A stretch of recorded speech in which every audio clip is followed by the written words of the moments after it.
Et nous sommes de retour au plateau pour la dernière partie de cette émission. Nous abordons notre quatrième sujet. Nous parlons bien évidemment du Togo. Les travaux du CPC reprennent. Le cadre permanent de concertation a rouvert ses travaux ce vendredi. Et c'est pour le compte de cette année 2025. C'est la première rencontre du CPC pour cette année 2025. A rappelé que la dernière séance, c'était en décembre 2024. Et nous sommes en mars 2025. Heureusement, les travaux ont repris, puisque déjà dans l'actualité politique, certains partis ont rappelé justement la reprise des travaux pour discuter de certaines questions cruciales. Et justement, certaines de ces questions sont abordées lors de cette reprise des travaux du CPC. Question de réorganisation de la CENI. Faut-il changer carrément de CENI? Et nous en parlons avec nos invités. Au-delà de la CENI, les questions de certains détenus, leur libération. Nous aurons le temps d'aborder toutes ces questions avec nos invités. Et comme pour le quatrième sujet, vous le savez, la parole est à qui veut la prendre. En premier, je commence par qui veut. Gabin Adjaro, les travaux du CPC ont repris pour le compte de cette année.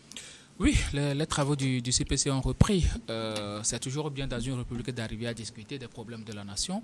Et les partis politiques qui ont décidé de participer à ce CPC-là, parce que notons qu'il y a certains partis politiques qui ont décidé de ne plus participer à ces travaux parce que ça donne juste, c'est juste des avis consultatifs, ça n'a aucune force contraignante et ils ont estimé d'ailleurs que les questions les plus importantes ne sont pas débattues au CPC et même si ça arrivait à être débattu, véritablement les propositions ne sont pas prises en compte par le gouvernement. Donc du coup, ils ont décidé de quitter cet organisme de discussion-là. Mais ceux qui sont restés dans ce CPC continuent leur discussion, continuent les travaux. Et je pense que c'est primordial et important de toujours parler des problèmes du pays entre partis politiques, entre acteurs politiques, même si on ne prend pas en compte toutes les propositions, tous les avis. C'est quand même très bien, à un moment donné, d'essayer de pouvoir prendre langue ensemble et puis d'émettre des propositions, même si c'est reversé dans les archives. Un jour, ça va servir à quelque chose. Et le plus important aussi est que le gouvernement arrive, ou bien les organes chargés d'exécuter quand même les travaux dans le pays, arrivent quand même à prendre en compte les propositions faites au sein du CPC. C'est vrai, moi, dans une république, je l'ai toujours dit, les institutions ont leur place. C'est très bien, c'est très bien que les institutions puissent travailler à l'enracinement de la démocratie et toujours à faire appliquer la loi, les règles de droit du pays. C'est dans des pays où il y a la crise qu'on crée de ce genre de commissions. Mais bon, comme nous-mêmes, nous avons décidé de faire les choses comme telles, le plus important est d'arriver à accepter les propositions que ces gens-là font, quitte à les améliorer et à apporter quand même de certaines choses qui pourront améliorer la vie de la population. Entre-temps, il y a la question de la vie chère qui avait été évoquée avec la ministre Myriam Dossou, mais jusqu'aujourd'hui, on ne voit rien, on n'a pas vu de résultats concrets sur le terrain par rapport à l'amélioration du panier de la ménagère. La question des détenus politiques, ils en ont parlé, notamment avec Maître Tchassona Traoré, qui a véritablement évoqué le sujet et a appelé au jugement de ces détenus politiques-là. Heureusement, ces jugements ont eu lieu, même si les condamnations, c'est un peu salé.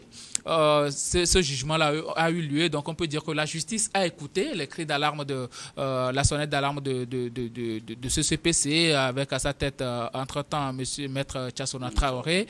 Bon, après condamnation de ces détenus-là, peut-être dans les jours qui suivent, puisque le chef d'État a pris l'habitude aujourd'hui de faire la grâce présidentielle à l'orée de la fête de l'indépendance. On souhaite vivement que cette grâce-là puisse localiser ces détenus politiques et qu'on n'en parle plus, parce que la question d'être détenu politique a toujours été une guerre entre les tenants du pouvoir et l'opposition. D'autres disent qu'il y a des détenus politiques, certains disent qu'il n'y a pas de détenus politiques, donc c'est devenu une guerre entre les leaders politiques de notre pays. Maintenant, par rapport à la CENI, la dernière session, c'est-à-dire le vendredi passé, ils ont parlé de la rénovation de la CENI, parce que notons que le code électoral a prévu que la CENI soit rénovée chaque 1 an. Donc, cette CENI-là était mise en place en 2022. Dans les normes, en 2023, cette CENI doit être rénovée. Malheureusement, on a laissé continuer cette CENI-là jusqu'à nos jours. Et cette CENI se prépare à organiser les élections municipales à venir et commence déjà par former les formateurs, les formateurs des opérateurs de saisie OPS à Togo 2000, sur le site de Togo 2000. Ce qui est illégal. C'est illégal. Cette CENI, son mandat est échu depuis près de 3 ans. Mais on continue de laisser cette CENI travailler. Sur quelle base? La norme serait que, puisque le mandat de la CENI est échu, on appelle les acteurs politiques, parce que ce sont les acteurs politiques qui composent, qui envoient, les partis politiques envoient quand même leurs représentants à la CENI. Donc, on appelle les acteurs politiques, on appelle les leaders des partis politiques à discuter autour d'une table pour voir dans quelle mesure on peut proroger le mandat de la CENI s'il n'y a pas possibilité de le rénover. Mais aujourd'hui, on laisse la CENI continuer comme si de rien n'était. Et la CENI ne rend compte à personne. La CENI ne dit rien. Et elle continue de faire son travail comme si elle était en train de dérouler un calendrier normal. Ce n'est pas du tout normal, d'autant plus que ton mandat est déjà échu. C'est comme si le chef de l'État, son mandat est échu, mais on n'organise pas d'élection, il n'y a pas d'assises pour parler de la transition et peut-être de fixer une date pour l'organisation des élections et que ce chef d'État-là reste en place comme si il est encore dans son mandat normal. Donc, à un moment donné, je pense qu'il faut faire les choses dans les normes. Et les partis politiques, ils ont le droit de demander à ce que la CENI arrête ses travaux actuellement. Je ne sais pas comment ça va se faire si, après la rénovation de la CENI, on va laisser comme, bon, on va recommencer de nouveau les travaux de la CENI comme si, bon, ce que la CENI fait actuellement, on ne va pas tenir compte de ça. Donc, à un moment donné, ne nous attardons pas toujours sur les conséquences. Donc, faisons les choses bien. C'est une bonne chose que le CPC ait repris ses travaux pour discuter. C'est une très bonne chose. C'est une très bonne chose. Le MPDD en avait déjà parlé. L'ANC a parlé de ça. D'autres partis politiques ont parlé quand même de cette histoire-là. L'ANC en parlait depuis 2023. Et jusqu'au jour d'aujourd'hui, bon, cette CENI n'est pas rénovée. Donc, le CPC a très bien fait de se réunir et de parler quand même de cette affaire. Et vivement que la CENI entende raison, puisque c'est une institution censée être indépendante. La CENI doit arrêter son travail et attendre que les leaders des partis politiques puissent trouver un compromis. Merci beaucoup à vous, Gabin Adjao. Je ne sais pas qui veut aller à la suite de Gabin pour se prononcer sur la reprise des travaux au niveau du cadre permanent de concertation au CPC ce vendredi. Merci, docteur. Moi, je pense ceci. Si nous sommes arrivés là aujourd'hui, nous ne sommes pas un pays en crise. C'est une très bonne chose que nous ayons un cadre permanent de concertation. Mais si nous sommes là où nous sommes aujourd'hui, c'est parce que certaines personnes ont décidé de façon régulière changer les règles du jeu en plein match. Et c'est ce qui nous a amenés là. Est-ce que ça doit continuer? Je dis non. Sur des questions comme la vie chère, sur des questions comme la libération des prisonniers politiques, je pense que le CPC est en train de faire un travail important. Peut-être qu'on n'a pas encore gain de cause sur la question de la vie chère, mais sur des questions comme la rénovation ou bien le renouvellement de la CENI, je pense qu'il est temps, je l'ai dit l'autre fois, que l'opposition se réunisse en un bloc et pousse le gouvernement à faire des concessions, à respecter la loi, à faire en sorte que la CENI soit effectivement rénovée. Je ne pense pas que le CPC, à l'heure actuelle, ait les moyens de forcer le gouvernement ou la CENI à faire ce qui est de droit. Ce qui est à faire, c'est une question extrêmement politique, une question extrêmement importante. Il faut que l'opposition trouve les moyens de forcer le gouvernement à venir à la table de négociation, à respecter ce qui a été déjà donné comme étant la règle. Ça ne peut pas continuer. Ça ne peut pas continuer. Si on a une CENI qui date de 2022, jusqu'au jour d'aujourd'hui, on a eu des élections et nous avons les élections locales qui nous attendent et que les gens se permettent de faire ce qu'ils veulent sans consulter les autres, c'est grave pour nous. Mais je pense que la faute appartient à l'opposition parce qu'elle n'a pas été en mesure de donner un poids réel de façon individuelle, si je peux le dire ainsi, si on prend l'ANC, si on prend le MPDD, est-ce qu'il y a aujourd'hui un parti politique qui peut à lui seul forcer le gouvernement à revenir à la table de négociation, à faire concession? Non. Le travail doit se faire de façon collégiale. Il faut que l'opposition se réunisse. Il faut qu'elle trouve les moyens de forcer le gouvernement à renouveler cette CENI-là. Le CPC, je ne pense pas qu'elle puisse faire ce travail-là.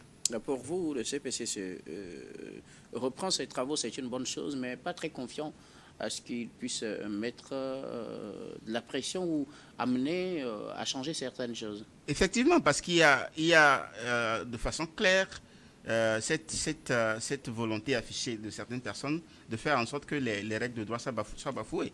Certains ont décidé dans ce pays de faire ce qu'ils veulent, et comme ils le veulent et quand ils le veulent. Il va falloir qu'à un moment donné, on les force à le faire. Le CPC n'a pas ce pouvoir-là de forcer la CENI à faire ce qu'il y a de droit. Merci beaucoup à vous, Kofi Anani. Louis Kamako, le CPC reprend ses travaux ce vendredi. C'est une bonne chose. Les uns les autres l'ont dit. Sauf que c'est seulement avec l'opposition togolaise qu'on pense qu'on peut arriver à des résultats différents en faisant les mêmes choses tous les jours. Parce que vous avez dit que c'est une reprise des travaux, ça veut dire que des séances, il y avait eu des séances précédentes et donc des discussions ou bien des recommandations ont été faites, des propositions ont été faites.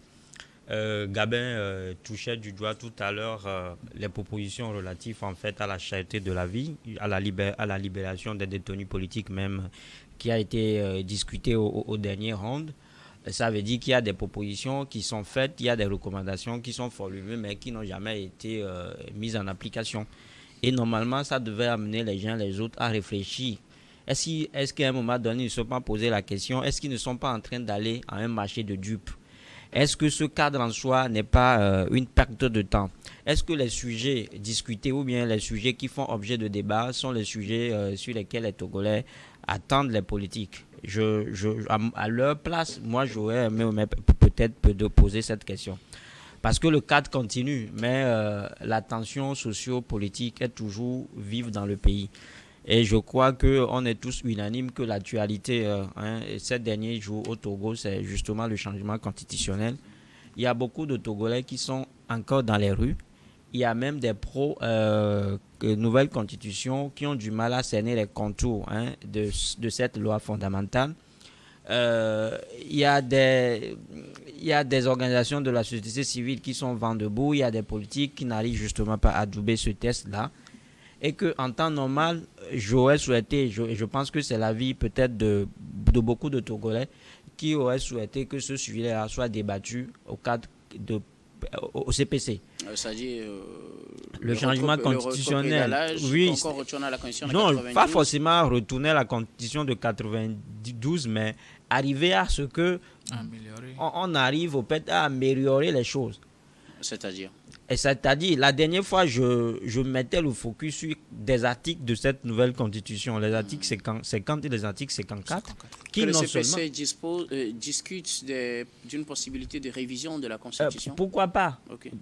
Je veux juste comprendre. C'est-à-dire que pas seulement discuter de la possibilité de révision du test en soi, mais peut-être arriver à ce que tout le monde tout le monde adhère. Okay. Parce que j'ai dit tout à l'heure qu'il y a des gens qui continuent justement pour ne pas dénoncer ce changement constitutionnel-là.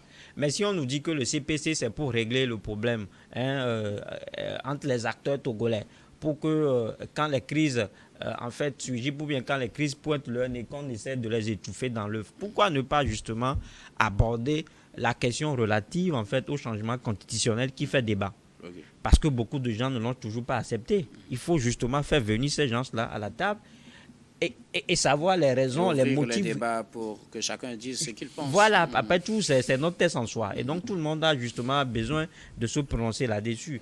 Et à côté, vous avez ce qu'on a aujourd'hui, c'est le régime parlementaire. Et vous avez à l'Assemblée 113 députés à pouvoir. Et sur les 113, un parti seul en a jusqu'à 108. Bon, on ne peut pas leur en vouloir. Peut-être parce qu'ils ont travaillé pour avoir ces territoires, ils ont travaillé pour gagner la confiance des Togolais, qui sont arrivés à les plébisciter jusqu'à ce point. Mais sur les 5 sièges restants, il y a 2 députés de l'opposition qui ont été élus qui, jusque-là, n'ont toujours pas siégé. Ils ont boycotté l'Assemblée nationale. Et dans un pays qui se veut justement éviter les crises, ce pays-là aurait pu arriver à rencontrer ces opposants-là qui ont refusé justement de siéger à l'Assemblée nationale. Je pense que c'est des sujets clés sur lesquels on peut normalement se pencher au cadre permanent de concertation. Si on amène des sujets du genre au cadre, je pense que tout le monde sera d'accord et tous les Togolais vont tout le temps vous déranger, en fait, déranger vous les journalistes. En fait, ils vont vous appeler tout le temps pour avoir les nouvelles du cadre.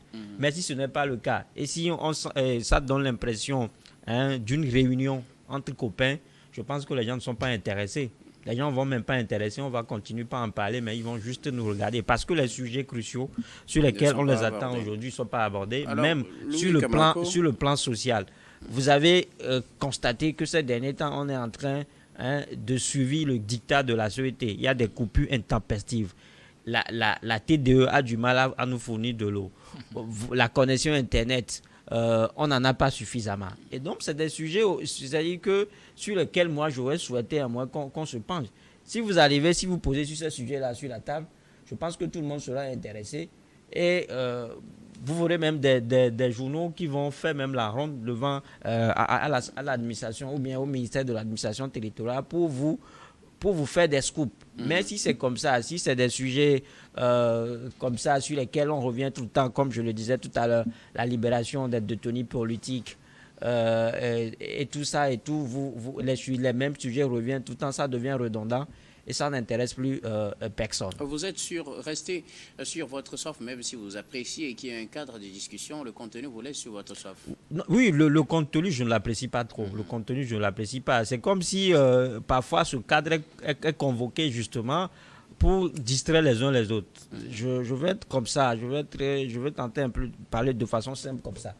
Parce que ça, c'est pour justement venir casser une dynamique, en fait. Ce cadre-là qui a été organisé la dernière fois, c'est pour casser une dynamique. La dynamique, aujourd'hui, c'est la contestation de la nouvelle constitution. Et donc, pour distraire les uns les autres, on a convoqué les politiques ou bien les opposants, enfin ceux qui se disent opposants, à une nouvelle table de concertation. Merci beaucoup. À vous tous pour vos contributions. Je ne sais pas si quelqu'un a quelque chose à ajouter avant qu'on fasse notre dernier tour. Oui, Gabin. Vous savez, nous sommes dans une république et une république fonctionne à base de tests. L'opposition ne va pas toujours jouer la gendarme derrière le gouvernement à appliquer les tests. Quand on se donne des tests, l'organe exécutif, c'est-à-dire le gouvernement, doit respecter les tests. Un pays se conduit en respectant les tests. Qu'est-ce que les tests de la loi électorale ont prévu? Que la CENI se renouvelle chaque année.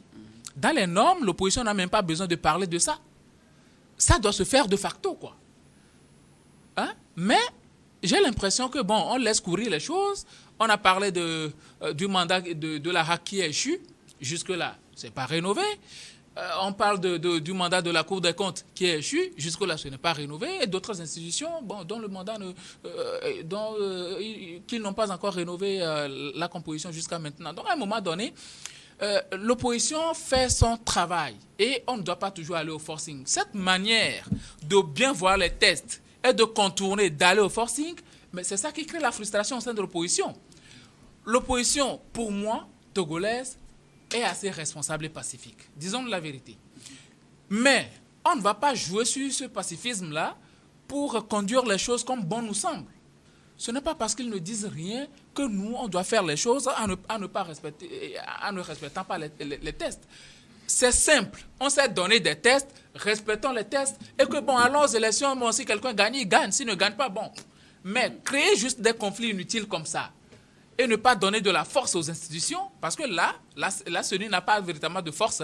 C'est une institution bancale, son mandat est échu. Ceux-là qui sont là-bas, ils sont en train de travailler, mais ils ne sont pas sûrs qu'ils seront reconduits. Alors, même certains partis politiques, ils ont demandé à leurs représentants de regagner Bercail.